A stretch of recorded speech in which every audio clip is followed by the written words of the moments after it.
Apresentamos Através da Bíblia, o programa que leva você ao estudo sistemático e detalhado do livro dos livros, a Palavra de Deus.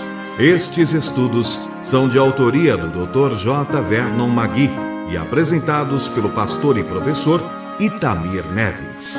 Convidamos você, ouvinte, a acompanhar esta jornada através da Bíblia.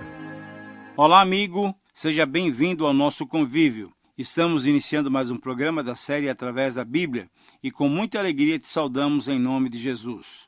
Como você sabe, no início de cada programa, dedicamos um tempo para registrar as correspondências que chegam até nós. E hoje registramos a carta que vem da cidade de Nanterre, na França. Esse irmão que está bem longe do nosso país nos envia as seguintes palavras: tenho grande alegria em escrever através da Bíblia para agradecer por tudo o que ele representa. Somos ouvintes antigos do programa. Minha esposa e eu chegamos a gravá-lo em fitas cassete para os nossos estudos familiares. Atualmente estamos estudando aqui na França e descobrimos a RTM pela internet. Foi uma grande alegria. O programa nos tem ajudado a enfrentar as batalhas espirituais aqui. Eu quero mandar um abraço grande a todos vocês. Querido irmão, que prazer em receber a sua carta, uma carta escrita de tão longe. Nossa oração é que a palavra de Deus se torne viva para cada um de nós, para você especificamente, que tem dedicado esse tempo diário para o seu estudo. Eu te convido agora para um momento especial de oração e nós vamos buscar a presença do Senhor. Vamos orar. Pai querido, reconhecemos o teu amor, a tua misericórdia, a tua justiça e a tua santidade. Reconhecemos que no Senhor encontramos o verdadeiro suprimento para as nossas necessidades. Te pedimos então, Pai, que tu nos orientes no estudo de hoje. Te pedimos essas bênçãos, não porque nós merecemos, mas baseados na tua misericórdia e graça, nós oramos em nome de Jesus. Amém. Fortalece a fé.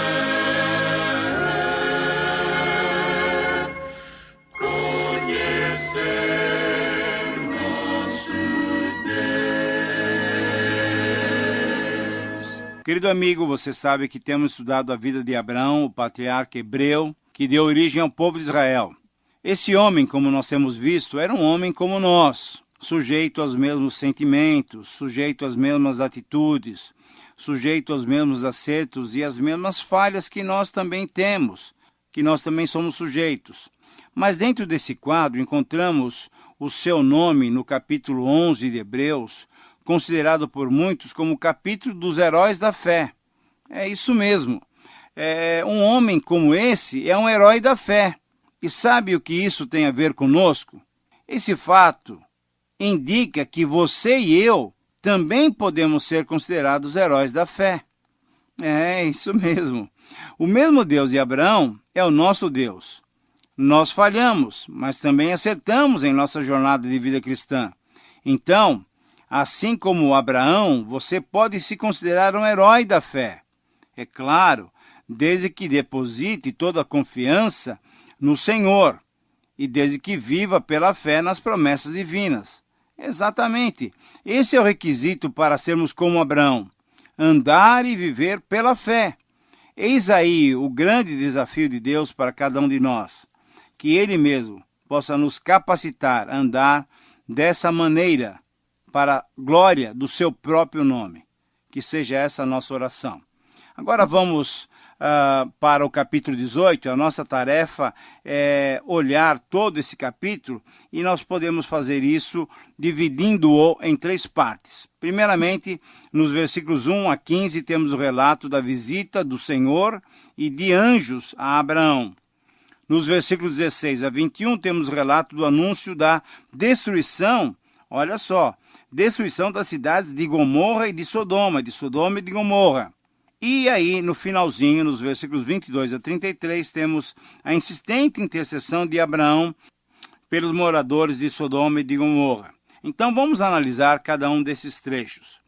Em primeiro lugar, então, olhando para os versículos 1 a 15, temos um relato que nos faz saber de uma visita especial que Abraão recebeu. Estava Abraão por volta do meio-dia, no maior calor do dia, sentado à porta da sua tenda, quando levantou os olhos e viu bem próximo de si 3 homens. A sua reação pronta e de acordo com o costume da época, foi dirigir-se rapidamente aos seus visitantes, inclinando-se, ofereceu-lhes tudo o que era possível oferecer. É interessante, então, notarmos 7 atitudes que Abraão teve e que servem de modelos para nós. Primeiro, ele deu atenção imediata às necessidades dos hóspedes. Segundo, ele saudou esses visitantes, inclinando-se até o chão. Terceiro, ele dirigiu-se a um dos visitantes, tratando-o como o meu senhor, colocando-se então numa postura de servo. Quarto, ele demonstrou que era um privilégio poder servir aqueles visitantes. Quinto, ele providenciou que trouxessem água para lavarem os pés e os colocou à sombra numa frondosa árvore. Sexto, ele providenciou que uma boa refeição fosse preparada e a serviu em seguida. E em sétimo lugar, a outra e a última atitude de Abraão foi que ficou perto dos visitantes em pé, como um servo fazia naquela ocasião, em atitude de prontidão para servir-lhes nas suas mais diversas necessidades. De fato, nós podemos perceber que essas foram bonitas, belas atitudes de Abraão. Essas atitudes demonstram o caráter de Abraão que estava sendo forjado por Deus.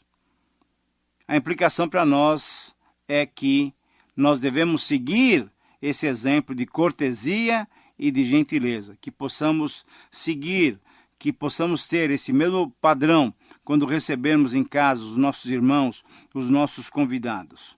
Mas quem eram esses visitantes? Um deles certamente era o Senhor, como fica evidente nos versículos 1, 13, 17, 20 e também nos versículos 22 a 33 e depois em 19:1.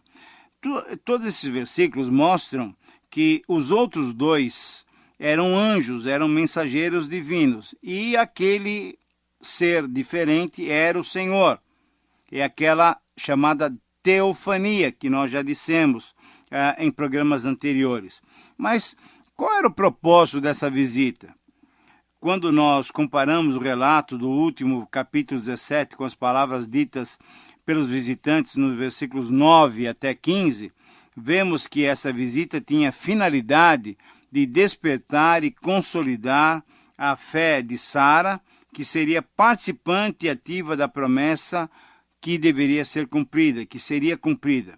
Então vejamos as palavras iniciais do texto. Então lhe perguntaram: Sara, tua mulher, onde está? E ele respondeu: ela está aí na tenda.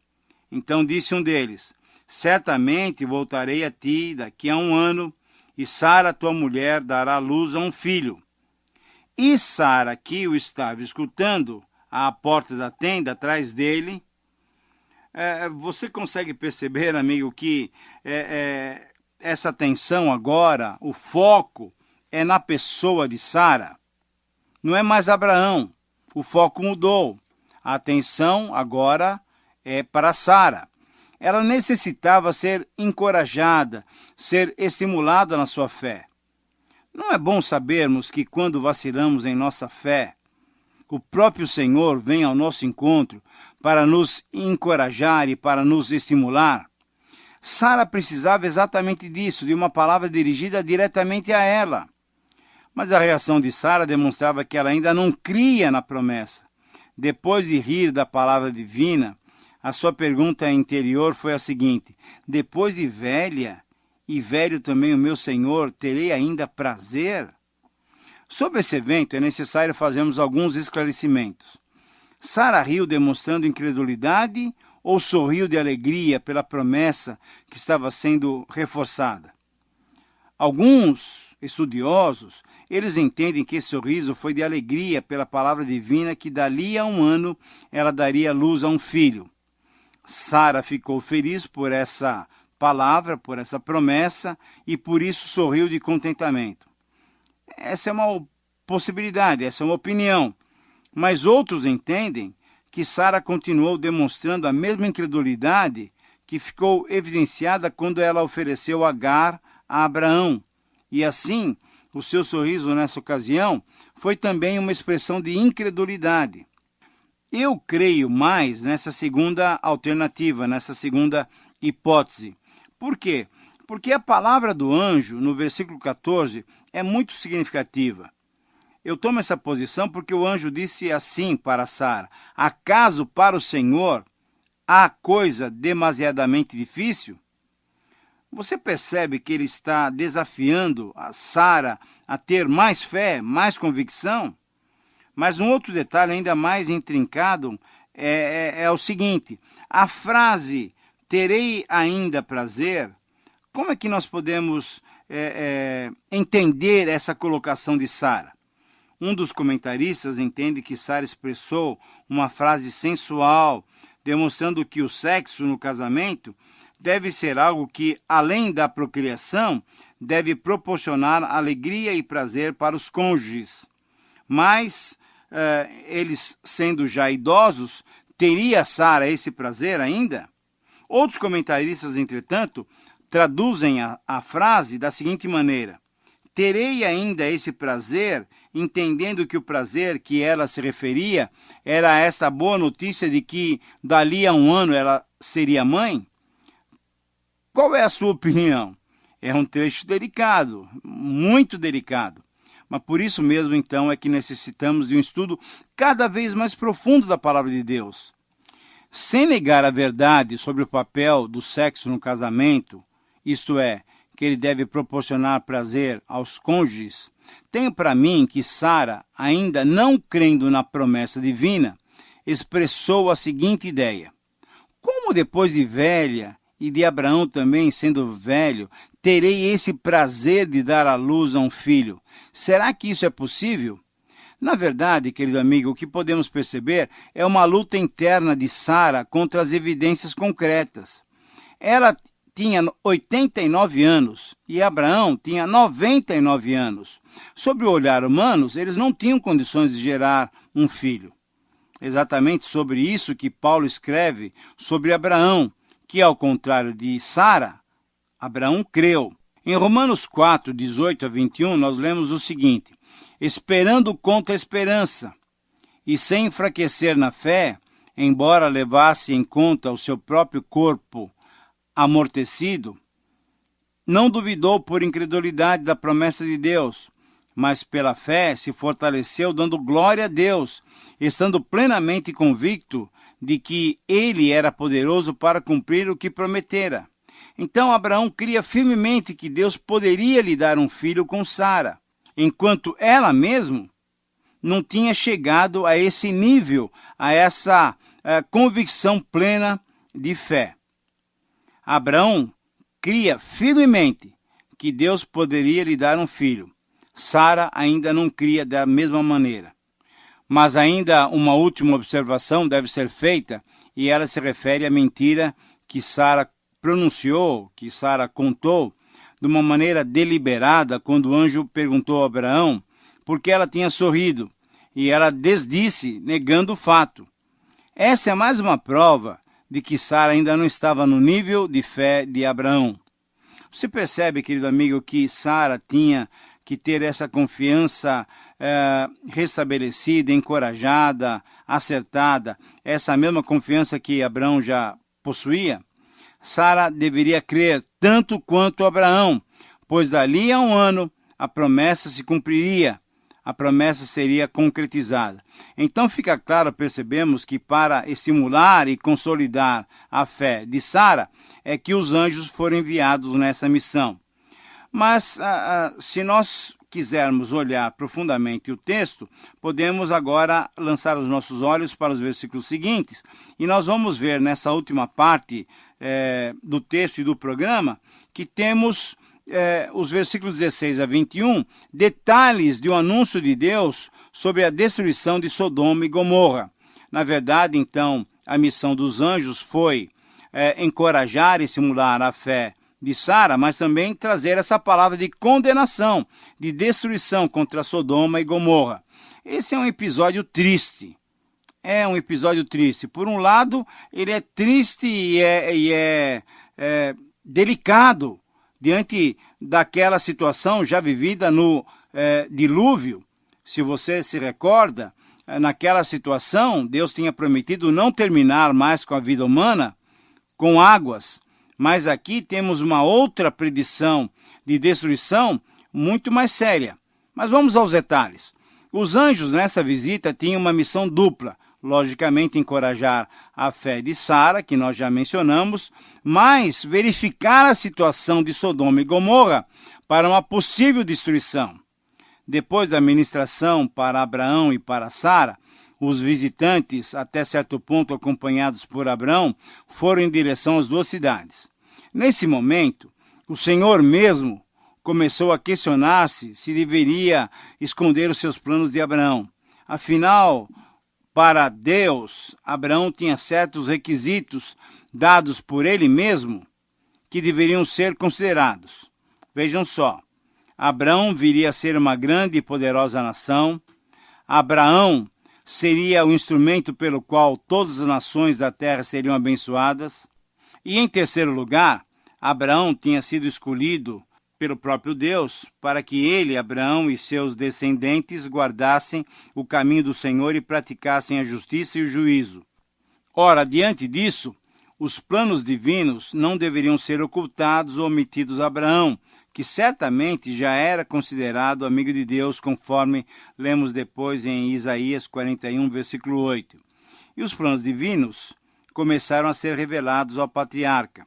O clamor de Sodoma e Gomorra estava se multiplicando e os pecados dessas cidades estavam se agravando muito. Então o Senhor revelou a sua intenção de ver de perto e de fato a prática daquelas duas cidades.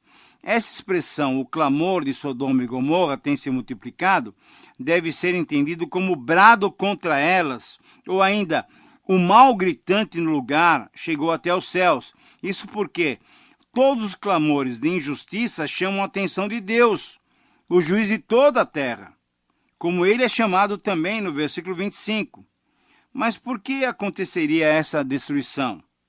Porque, apesar da misericórdia divina demonstrada a Sodoma e Gomorra através da libertação proporcionada pelo próprio Abraão, que tirou-as do domínio alheio, por que essas cidades, então, agora seriam punidas? Porque elas não tinham se arrependido dos seus pecados e as suas contínuas injustiças subiram à presença de Deus.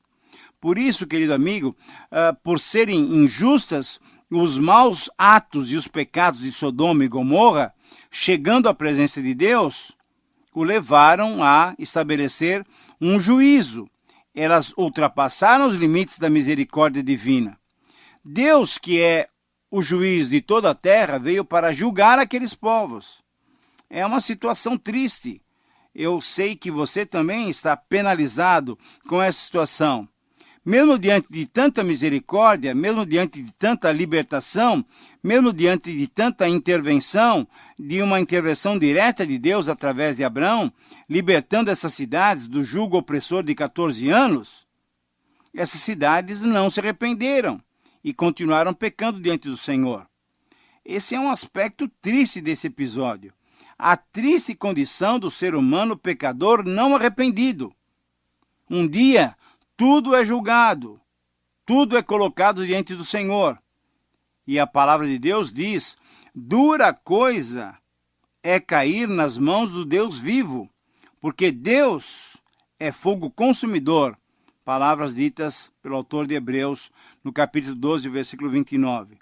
O aspecto, então, significativo e alegre em toda essa situação é a maneira amorosa e carinhosa com que Deus trata com Abraão, não ocultando os seus planos do seu amigo.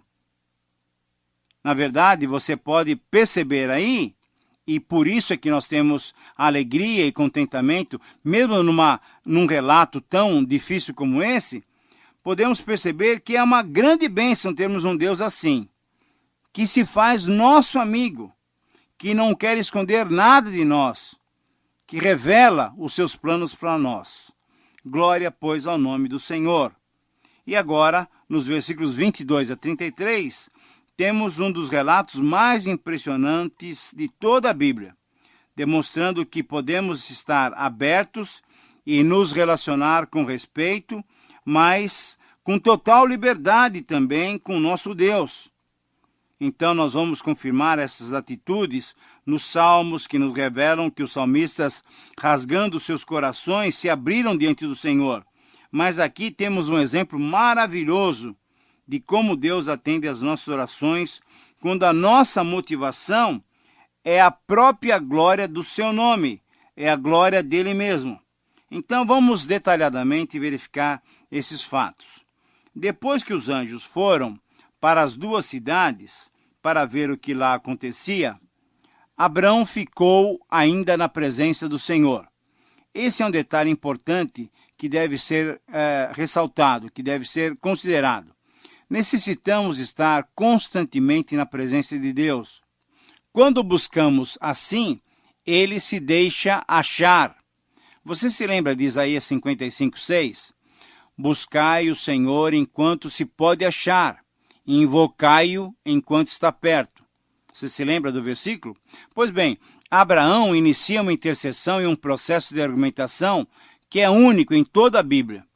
Vamos ver os passos dados. Primeiro, Abraão questiona Deus sobre a sua justiça, conforme o versículo 23. Destruirás o justo com o ímpio? Número 2. Segundo passo. No versículo 24, Abraão questiona Deus sobre o seu amor, se forem achados 50 justos naquelas cidades. Passo 3. No versículo 25, Abraão chama Deus de juiz de toda a terra, desafiando Deus a exercer a sua justiça imparcialmente. E no versículo 26, Deus responde positivamente ao desafio. Passo número 4. Nos versículos 27 e 28, Abraão se humilha como pó e cinza, mas questiona a abrangência do amor divino. E se houver 45 justos? E obtém mais uma vez uma resposta positiva. No passo número 5, no versículo 29, Abraão ainda força um pouco mais e aí questiona a Deus sobre o amor divino para 40 justos. E ainda obtém mais uma resposta positiva. Passo 6, nos versículos 30 e 31, veja só, Abraão continua ousado e questiona o amor de Deus sobre 30 justos. E ainda mais, ele invade mais e vai para 20 justos. E ainda assim obtém a mesma resposta positiva. E finalmente, passo 7, Abraão chega no versículo 32 ao seu limite. E apela para a grande paciência divina e para o seu amor incomensurável, ainda questiona o Senhor. Disse ainda Abraão, não se ire o Senhor. Não se ire o Senhor se lhe falo somente mais essa vez. Se porventura houver ali 10. E mais uma vez, querido amigo, houve aquela clara resposta do Senhor. Respondeu o Senhor, não a destruirei por amor dos 10. E aí o texto termina no versículo 33, dizendo, tendo cessado de falar, Abraão retirou-se o Senhor, e Abraão voltou para o seu lugar. Esse realmente é um texto muito impressionante. O que podemos notar nessa narrativa são 5 atitudes de Abraão. Primeiro, a ousadia de Abraão. Segundo, o amor de Abraão preocupado com os justos de Sodoma e Gomorra. Terceiro, a preocupação de Abraão com a vida do seu sobrinho Ló e da sua família toda. Quarto, a preocupação de Abraão com a justiça divina. E, quinto lugar, a preocupação de Abraão em perceber a extensão do amor de Deus. Por outro lado, também vemos 5 atitudes divinas para com Abraão. Primeiro, Deus permitiu a Abraão ficar na sua presença. Segundo, Deus permitiu a Abraão questioná-lo sobre a sua justiça. Terceiro, Deus permitiu a Abraão questioná-lo sobre o seu amor. Quarto, Deus permitiu e foi paciente com Abraão, dando-lhe total liberdade para expressar os seus questionamentos. E em quinto lugar, Deus demonstrou que a sua justiça é justa e que o seu amor não tem limites. Com certeza, essas atitudes divinas para com Abraão são atitudes que Deus também tem para conosco. O nosso Deus é o mesmo ontem, hoje e o será amanhã. Querido amigo, o que vemos aqui é Deus ensinando a prudência, prudência divina é um modelo para os nossos relacionamentos. Que Deus nos abençoe, que Deus aplique essas verdades em nossas vidas, que você tenha se apropriado da sua paciência e da misericórdia divina. Chegamos então ao final de mais um programa, agradecendo pela sua companhia. Queremos pedir sobre você a bênção do Senhor. Até a próxima vez. Terminamos mais uma apresentação do programa Através da Bíblia. Esperamos que você nos escreva, dando a sua opinião sobre o que ouviu. O nosso endereço é Caixa Postal 18.300, CEP 04626-970, São Paulo, São Paulo. Repetindo, Caixa Postal 18.300, CEP 04626-970, São Paulo, São Paulo. Este programa foi produzido nos estúdios da Transmundial.